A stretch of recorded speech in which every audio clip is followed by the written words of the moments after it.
In this video, I reviewed two products by RGD Gaming. In this post, we are going to look at their Faun Warband and their Centaurs box set too. I'm reviewing both of these boxes together because the contents somewhat overlap. My name is Jacob with Must Contain Minis. With that out of the way, let's jump right into the review. In the Faun Warband box, you get 4 female Faun Sprues, 4 male Faun Sprues, and 1 Centaur Sprue. In the Centaur Warband, you get 6 Centaur Sprues, 1 female Faun Sprue, 1 male Faun Sprue, so you can tell right away that there is certainly overlap between these boxes. These come from a successful Kickstarter project. Since then, the company has made more successful campaigns to expand their line of miniatures. Back to the Fauns and Centaurs, let's take a quick look at their Sprues.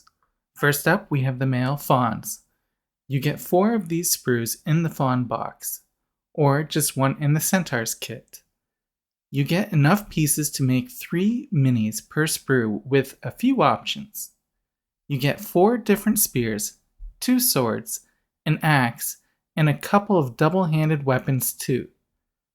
There is a bow in here as well as a couple of shields. There are also some shoulder pads if you feel like giving them extra armor. The Sprue comes with 6 different heads, and there is a horn in there as well. For those curious, here's the back of the Sprue. Now, let's move along to the female version. You get 4 of these plastic frames in the Faun Warband, and 1 in the Centaur box. The options on here are very similar to the one on their male counterparts. You get 4 spears, a bow, and some various hand weapons.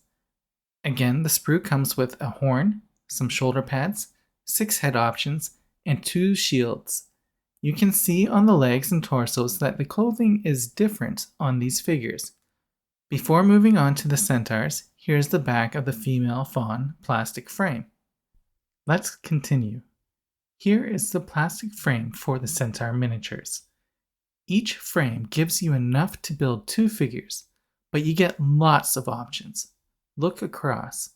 This one comes with 6 different torso options for you to choose from for your 2 figures. If you want to up armor your figure, there's an option for that too. And there are a number of different ways that you can arm your Centaurs. The parts are interchangeable across the 3 Sprues, as I arm the Centaur with a bow from the Faun's plastic frame. To keep the review complete, let me show you the back side of the Sprue. I found building the minis easy for the most part, especially with the Centaurs. I just glued the horse bodies together, added a torso, worked my way to their arms, and then finally finished with their heads.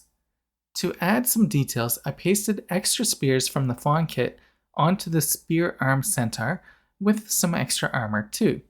Likewise, I added the quiver of arrows to the female Centaur. Building the Fauns was a little more difficult, but still not too hard.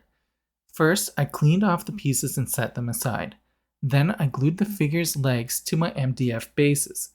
These miniatures do not come with bases. Instead, you base them the way that is required for whatever gaming system you plan to use them in. The male models went on with no difficulty. Not all the female miniatures wanted to stand up for me. I resorted to a lot of super glue and even holding them in place with tweezers while I let this one dry. This next one I got so frustrated with that I pulled out my assembly handle and I used that to hold the legs in place while the super glue dried. Not sure why these didn't work out for me. Perhaps I should have trimmed the bottom of their feet differently. Since I had my handle out, I figured I might as well use it to glue the torso on. From this point, the Fauns were just as easy to build as the Centaurs. Toss on the arms and the heads, and I was done quick. Scale-wise, the Centaurs look pretty good. They are small enough to fit onto 25mm round bases, but are still taller than a Primaris Space Marine, and the other miniatures in this comparison shot. Left to right, we have the Space Marine, a Frostgrave figure, the Centaur, an Oathmark Elf, another Centaur, and a Warhammer 40,000 Chaos Space Cultist. After we look at the Fauns that I built, I will share with you another scale comparison image showing you the Centaur alongside a 28mm cavalry model. Here are the 3 samples I made from the male Faun sprue.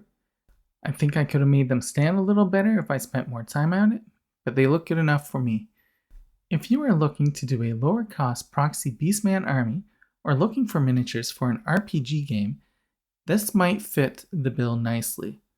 Of course, as I mentioned before, there are also female Faun sprues. Here's what I made out of them. I think that is very nice that RGD Gaming gave you 3 different sprue types per box. It makes things more interesting for sure. They could have just given you 1 sprue per box and left it at that, but they didn't. Let's see how the Faun and Centaur line up against some other ranges. Left to right, we have an Oathmark Elf, the Faun, a Victrix 28mm mounted Colonel from the Australian Napoleonic Infantry box set, the Centaur, and a Skeleton Warrior by Wargames Atlantic. Looking at the mounted Colonel and the Centaur, you can see that Centaur is nowhere near the size of the 28mm Warhorse. Turn it to the side and the difference is even more pronounced. Whether that is a deal breaker for you, I'm not sure. It works for me, but does it fit your aesthetic? For some quick fun, check out the size difference between the RGD Centaur and the Spire Centaur from Conquest. It is a massive difference, but keep in mind that Conquest is a much larger size game with 38mm miniatures. Now, let's get back to the miniatures at hand. Overall, these were some fun minis to quickly put together. I think they are the right choice if you are looking to play a proxy Beastman army, or if you're looking to play a party of Fauns and Centaurs in a role-playing game. That said, they would also do well in a skirmish game like Frostgrave. What do you think of these miniatures? Please feel free to leave a comment below. Until next time, happy gaming everyone!